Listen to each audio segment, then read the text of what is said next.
पुणे जिल्ह्यातील राजगुरू नगर भगतसिंग सुखदेव राजगुरू त्या क्रांतिकारक राजगुरूंच्या नावाने तालुक्याला ओळखलं जातं। त्या तालुक्यामधील चासकमान गावामध्ये इथेच बाजूला टोकेवाडी आहे। त्या टोकेवाडीचे सुनील टोके साहेब आपल्याबरोबर आहेत, जे पोलीस अधिकारी आहे।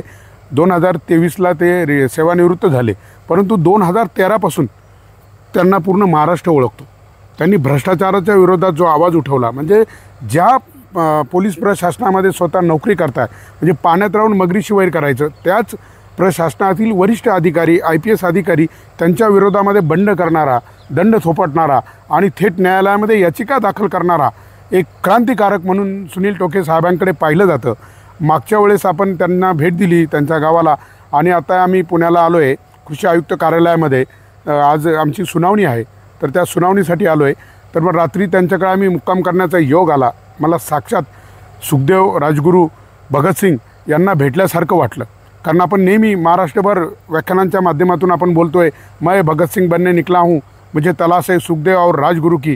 आणि तसा एखादा सुखदेव राजगुरू जेव्हा आपल्याला भेटतो तेव्हा जसा आनंद होतो ना, तसाच आनंद मला सुनील टोके साहेबांना भेटल्यावर झाला आहे। अतिशय म्हणजे त्यांच्या कुटुंबामध्ये मी जेव्हा मागच्या वेळेस आलो तेव्हा पत्नी अक्षरशः मी त्यांच्या डोळ्यात अश्रू आले की काय होतं ज्यावेळेस आपण क्रांतिकारक, म्हणजे आज ह्या देशामध्ये जर एखाद्या भ्रष्टाचाराच्या विरोधामध्ये बोलायचं असेल किंवा एखाद्या व्यवस्थेच्या विरोधात जर बोलायचं असेल, एखाद्या अन्यायाच्या विरोधात बोलायचं असेल, तर एक मोठा संघर्ष आणि इथे प्रामाणिक राहायलासुद्धा संघर्ष करावा लागतो। अनेक ठिकाणी पैशाची लालूच दिली जाते, जर पैसे नाही आपण याला बळी पडलो की मग त्याला तेच पैसे खर्चून त्याचा कार्यक्रम करायचा प्रयत्न केला जातो, म्हणजे त्याच्या जीवावरसुद्धा बेत असे अनेक हल्लेसुद्धा त्यांच्यावर झाले। परंतु त्यांनी हा पिंड त्यांचा मुळात राजगुरू नगर या तालुक्यामध्ये असलेला असल्यामुळे, क्रांतिकारकांच्या विचाराने लहानपणापासून बालपण गेल्यामुळे ते आज हे क्रांतिकारक लढ्यामध्ये तुम्ही सहभागी होत आहे। सुनील टोके साहेब, तुमचं भूमिपुत्र महाराष्ट्र भूमिपुत्र फाउंडेशनच्या YouTube आणि Facebook पेजमध्ये स्वागत। आता तुमचा लेटेस्ट एक लढा 8 दिवसापूर्वी तुम्ही जे काही महानगरपालिका पुणे शिक्षण विभागाचा भ्रष्टाचार बाहेर काढण्यासाठी आणि त्या अधिकाऱ्यांवर कारवाईसाठी तुम्ही भ्रष्टाचार प्रतिबंधक जो आपला विभाग आहे, ब्युरो आहे, त्या ब्युरोकडे तुम्ही मागणी केली आणि ते काम करत नाही आहे, म्हणून तुम्ही न्यायालयात याचिका दाखल करणार आहे। तो काय सविस्तर विषय तो दर्शकांना सांगा। नमस्कार। भूमिपुत्र फाउंडेशन आणि त्यांचे सहकारी नाटेसाहेब आणि आपण आपले सर्वांचं मनापासून स्वागत करतो। आपल्या या माध्यमातून मला संपूर्ण जनतेला हे सांगायचं आहे की पुणे महानगरपालिका येथील भ्रष्टाचार जो काही ओतपोत वाहत आहे त्याला जबाबदार आहेत आता सेवानिवृत्त शिक्षण विभागाचे जे अधिकारी आहेत शिवाजी दौंडकर यांनी अब्जवधी करोडो रुपयाचा भ्रष्टाचार केलेला आहे। अगदी त्यांनी असा भ्रष्टाचार करताना अनेक कायद्यांची किंवा नियमांची किंवा वरिष्ठ अधिकाऱ्यांच्या आदेशांची किंबहुना शासन मान्यता जे GR आहेत किंवा न्यायालय या सर्वांच्या आदेशाची पायमल्ली करून मनमानी कारभार, थोडक्यात बेबंदशाही प्रस्थापित केली होती पुणे जिल्हा महानगरपालिकेत। आणि त्यांच्या विरुद्ध त्याच विभागातील अनेक कर्मचारी असतील, अधिकारी असतील, यांनी अनेक तक्रारी केल्या होत्या, परंतु त्या सर्व तक्रारींना मूठमाती देण्याचं काम सध्या लाचलुचपत प्रतिबंधक विभाग यांनी तर केलेलंच आहे। परंतु मी ज्यावेळी पुणे लाचलुचपत प्रतिबंधक विभागाचे सध्याचे माननीय पोलीस उपायुक्त IPS आहेत, ते नाव घेऊ इच्छित नाही आहे, परंतु त्यांचं असं म्हणणं आलं की टोके साहेब तुम्ही जे हे सगळे अर्ज केलेत या अर्जावर आम्ही सविस्तर अहवाल, म्हणजे तत्कालीन जे SP होते श्रीमान संदीप दिवाण साहेब IPS, त्यांनी अहवाल म्हणजे जे शिवाजी दौंडकरांनी भ्रष्टाचार केला आहे किंवा कायद्याची पायमल्ली करून बेबंदशाही प्रस्थापित केली, एक स्वतंत्र राज्य चालवल्यासारखं त्यांनी पुणे महानगरपालिकेचा कारभार शिक्षण विभाग हाताळलेला आहे। अगदी साम दाम दंड या पद्धतीचा अवलंब करून त्यांनी हवा तो, माझ्या भाषेत बोलायचं झालं मी तर अत्यंत प्रकटपणे बोलतो की नंगा नाच केला होता या माणसाने सदर ठिकाणी।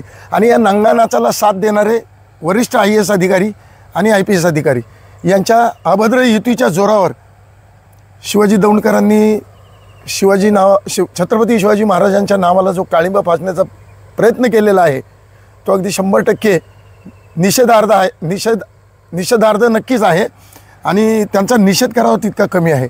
राहिला संदीप दिवाण साहेब SP पुणे लाचलुचपत प्रतिबंधक विभाग यांचं आणि आताचे सध्याचे सन्माननीय SP जे आहेत त्यांचं असं म्हणणं आहे की 2018ला एक अमेंडमेंट आलेलं आहे टोके साहेब. त्या अमेंडमेंटमध्ये असं आहे की सुनील टोके भ्रष्टाचार करताना पकडला गेला तर सुनील टोकेवर कारवाई करण्यासाठी शासनाची किंवा त्या विभाग प्रमुखाची परवानगी घ्यावी लागते. आत्ता सन्माननीय उच्च न्यायालय यांनी काही दिवसापूर्वी एक समिती गठीत केली होती आणि ती समिती अशी होती, लोकमतचा पेपर आहे, तो पेपर आहे मार्च 17, 2023चा, पेज नंबर 4 वर आहे आणि SB कार्यपद्धतीच्या आढाव्यासाठी समिती अहवालासाठी 2 महिन्याची मुदत दिली होती सन्माननीय उच्च न्यायालयाने. बरं, यामध्ये समितीचे अध्यक्ष जे सदस्य आहेत ते ACB लाचलुचपत प्रतिबंधक विभागाचे अप्पर पोलीस महासंचालक विश्वास नागरे पाटील यांच्या अध्यक्षतेखाली समिती गठीत करण्यात आली. त्यामध्ये पोलीस महासंचालक रजनीश सेठ आहेत, SBचे अप्पर आयुक्त गृह विभागाचे, तसेच पोल 2 गृहसचिव पुणे, ACBचे अधीक्षक, मुख्यालयातील अप्पर अधीक्षक व अन्य एक निमंत्रित सदस्य यांचा समावेश करण्यात आला होता. आज ते सरकारला 23 जानेवारीला केली होती, त्यानुसार गृह विभागाने समिती स्थापन केली. आज जानेवारी उलटून गेला, आज आला आहे नोव्हेंबर.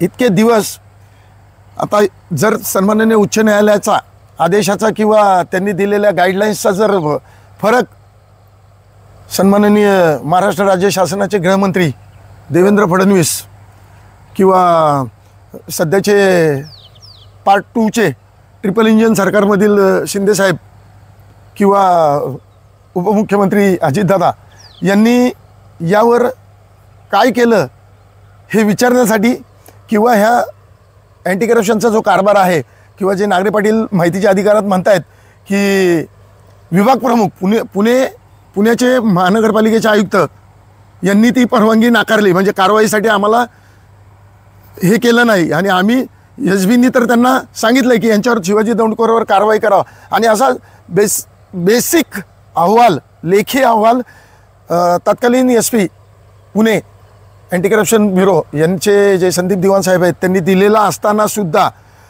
ते भिजत घोंगडं यासाठी ठेवलेलं आहे की राजकारण्यांपासून अगदी खाली पुणे महानगरपालिकेच्या म्हणजे खालच्या पदावर जो नोकरी करतो त्याच्यापर्यंत या साठमारीची वाटेकरी आहेत. त्यामुळं मला वाटतं असं आहे की गृह विभाग किंवा त्या विभागाचे मंत्री किंवा फडणवीस साहेब यावर बोलायला तयार नाहीत. जर असं असेल तर ती अमेंडमेंट नरेंद्र मोदी साहेबांनी कशासाठी आणली? भ्रष्टाचारमुक्त त्यांना भारत करायचा आहे की भ्रष्टाचारयुक्त करून ठेवला आहे? ही अमेंडमेंट आणून जर किंवा भ्रष्टाचारांना वाचवायचं आहे, हां, जर तसं असेल तर ही अमेंडमेंट फक्त भ्रष्टाचारांसाठीच आणली आहे का, असा माझा नरेंद्र मोदी साहेबांना सवाल आहे.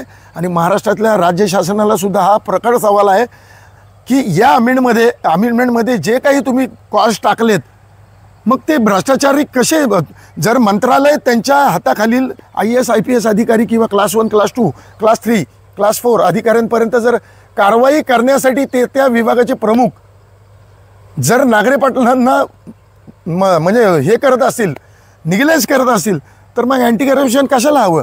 CBI कशाला हवं?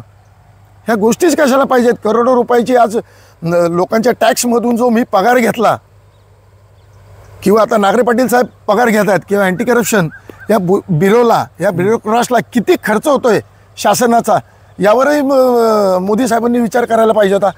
माझ्या मते या 2018च्या अमेंडमेंटच्या विरोधात मी आपल्या भूमिपुत्र फाउंडेशन आणि आपल्या सहकाऱ्यांच्या माध्यमातून या भारतातील तमाम जनतेला एक आश्वासन देऊ इच्छितोय की या अमेंडमेंटच्या विरुद्ध मी 100% सन्माननीय उच्च न्यायालय, गरज पडल्यास सन्माननीय सुप्रीम कोर्टपर्यंत जनहित याचिका दाखल करून न्याय मागणार आहे. कारण ही 2018ची अमेंडमेंट आहे, ही अत्यंत देशाला घातक आहे आणि भ्रष्टाचारयुक्त भारत करण्यास 100% ही अमेंडमेंट कारगर साबित होणार आहे.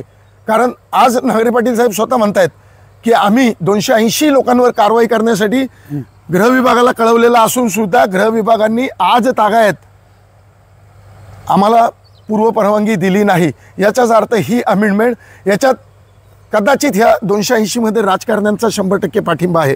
रश्मी शुक्ला मॅडमनी जे 18 IPS अधिकाऱ्यांच्या आणि मपोशे पोलीस अधिकाऱ्यांचं फोन टॅपिंग करून जे प्रकरण गाजवलं होतं, आज ते IPS अधिकारी आणि मपोशे अधिकारी सर्वजण 18चे 18 अधिकारी हे क्रीम पोस्टिंग घेऊन महाराष्ट्रात नोकरी करत आहेत. आणि या गोष्टीचं रान उठवणारे देवेंद्र फडणवीस साहेब आज ह्या 18 अधिकाऱ्यांना, IPS अधिकाऱ्यांना किंवा मपोशे पदावरील अधिकाऱ्यांना का पाठीशी घालत आहेत, हा माझा खुला प्रश्न मिस्टर देवेंद्र फडणवीस साहेबांना आहे की साहेब तुम्ही सुद्धा भ्रष्टाचारांच्या पाठीशी आहात का? मी माझं आज आयुष्य 38 वर्षाची नोकरी दाववर लावली. आज 10 वर्ष पोलीस खात्यात राहून मी हा संघर्ष लढतोय अगदी सेवानिवृत्तीपर्यंत. मग कुठे आहे महाराष्ट्र आणि कुठे नेऊन ठेवलं आहे तुम्ही महाराष्ट्र? तुम्हीच ओरडत होते भ्रष्टाचारमुक्त भारताचं जे गाणं गात होते तुम्ही निवडणुकीच्या रणधुमाळीत 2014. फडणवीस साहेब, मोदी साहेब, तुम्ही विसरले का हो हे सगळं? आणि तुम्ही प्रताडित कोणाला करताय? सर्वसामान्य जनतेला, जो भ्रष्टाचाराच्या विरुद्ध आवाज उठवेल, जो पोलीस खात्यात आहे. आत्ता माझे जे IPS अधिकारी आहेत, अनेक अधिकारी आहेत, त्यांना हा जो चान्स होता त्यांच्या हातात होतं. प्रशासकीय बाबी किंवा ज्या काही सगळ्या सर्कमस्टन्स, ज्या नियम अधिनियम किंवा त्यांचे आदेश त्यांनी पाळायचे होते ते त्यांनी का पाळले नाही? सेवानिवृत्त झाल्यानंतर अनेक अधिकारी म्हणतात की पोलीस दलात भ्रष्टाचार चालतो. मग सेवानिवृत्तीच्या अगोदर तुम्हाला का कंठ फुटला नाही या भ्रष्टाचाराच्या विरुद्ध बोलायला? ही एक शोकांतिका आहे या भारत देशाची. इंग्रज गेलेत पण ह्या अवलादी सोडून गेलेत भ्रष्टाचाराच्या, हे याच माध्यमातून सांगू इच्छितो. आणि मला वाटत नाही मोदी साहेबांचा भ्रष्टाचारमुक्त भारत होईल. त्यांनी भ्रष्टाचारयुक्त भारत केला आहे हे माझं ठाम मत आहे. आणि या 2018च्या अमेंडमेंटच्या विरुद्ध मी 100% पुन्हा सन्माननीय उच्च न्यायालयाने, सन्माननीय सुप्रीम कोर्टात याचिका दाखल करणार आहे. जय हिंद. नक्कीच. मी महाराष्ट्रातील तमाम जनतेला मी या माध्यमातून एक आव्हान करेल की आपण सुनील टोके साहेबांच्या ह्या जनहित याचिका दाखल करण्याला आपण पूर्ण, आम्ही सर्व भूमिपुत्र फाउंडेशन आणि पूर्ण महाराष्ट्रातील शेतकरी वारकरी सर्व तुमच्याबरोबर आहेत. आणि ही 2018मध्ये मी नेहमी अनेक आता भूमिपुत्र फाउंडेशनच्या माध्यमातून आपण गावागावात जाऊन जो भ्रष्टाचार बाहेर काढतोय, परंतु भ्रष्टाचार बाहेर काढतो, सबळ पुरावे देतो, ते तोंडावर व्हिडिओमध्ये कबूल पण करतात की हा भ्रष्टाचार झाला आहे.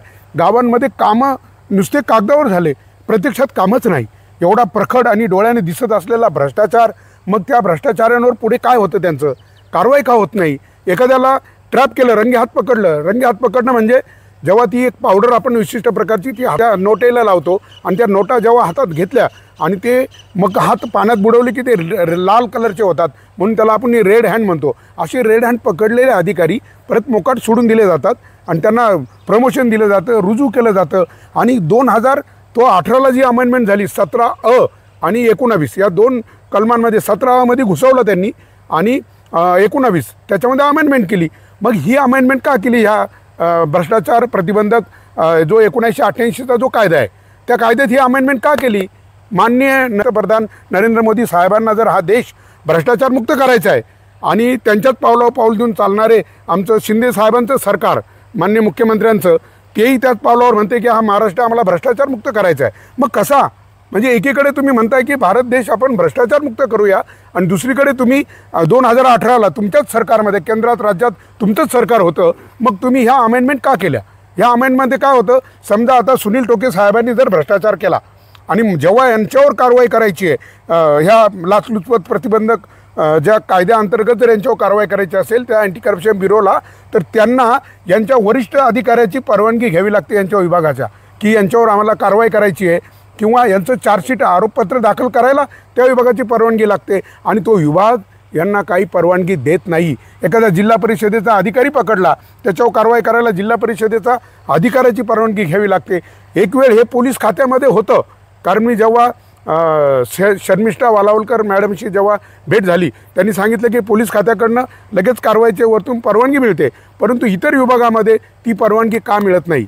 कारण खालपासून तो वरपर्यंत, म्हणजे त्याने जर 10 रुपये घेतले असतील तर त्या 10 रुपयामधले 1 रुपया का 5 रुपये त्याच्यातले जे काही असतील त्याचा एक वाटा त्या वरिष्ठ अधिकाऱ्याला जातो आणि मग तो त्या खालच्यावर कारवाई करील का? मग काय होतं, एकमेकास सहाय्य करू अवघे होऊ श्रीमंत या उक्तीप्रमाणे सगळे एकमेकांना पाठीशी घालतात. तो त्याला वाचवतो, तो त्याला वाचवतो. अधिकाऱ्यांना पुढारी वाचवताना दिसत आहे आणि पुढाऱ्यांना अधिकारी वाचवताना दिसत आहे. मग हा खरंच टोके साहेब म्हटले तसा हा देश भ्रष्टाचार मुक्त होईल का? हा महाराष्ट्र भ्रष्टाचार मुक्त होईल का? म्हणून मी या माध्यमातून महाराष्ट्रातील देशातील तमाम जनतेला मी आवाहन करतो की तुम्ही ह्या भ्रष्टाचार प्रतिबंधक जो कायदा 1988 त्याच्यात जी 2018ला या भाजप सरकारने अमेंडमेंट केली 17 आणि 19मध्ये त्या कायद्यांमध्ये त्वरित ती अमेंडमेंट रद्द करून आणि उलट याच्यामध्ये या कायद्याचा धाकच कोणाला राहिला नाही. आणि म्हणून आपण नाशिकमध्ये पाहिलं दर 4 दिवसाला शर्मिष्ठा वालावलकर मॅडम एका विभागाचा बोक्याला धरते आहे. कोण 40 लाख घेतोय, कोण 50 लाख घेतोय, कोण 30 लाख घेतोय. जणू यांच्या स्पर्धा लागली मी किती लुटतो देशाला. आणि हे सगळे पुढारी अधिकारी अशी अभद्र युती करून आणि या देशाला लुटताय की काय असं वातावरण हे आपल्याला पूर्ण महाराष्ट्रामध्ये पूर्ण देशभर बघायला मिळतंय. तरी मी सगळ्यांना आवाहन करतो की हा व्हिडिओ सगळ्यांनी शेअर करा, कमेंट करा, इतका शेअर करा, इतका कमेंट करा की माननीय नरेंद्र मोदी साहेब आपल्या देशाचे सन्माननीय पंतप्रधान साहेबांपर्यंत तो व्हिडिओ गेला पाहिजे, माननीय मुख्यमंत्र्यांपर्यंत गेला पाहिजे आणि परत ही जी अमेंडमेंट आहे ही रद्द झाली पाहिजे. आणि हा भारत देश आपण परत छत्रपती शिवाजी महाराजांच्या स्वराज्यातला भारत देश, डॉक्टर बाबासाहेब आंबेडकरांच्या घटनेतला भारत देश, आपल्या महापुरुषांनी पाहिलेला तो पवित्र भारत देश बनवूया. जय जवान, जय किसान, जय भूमिपुत्र.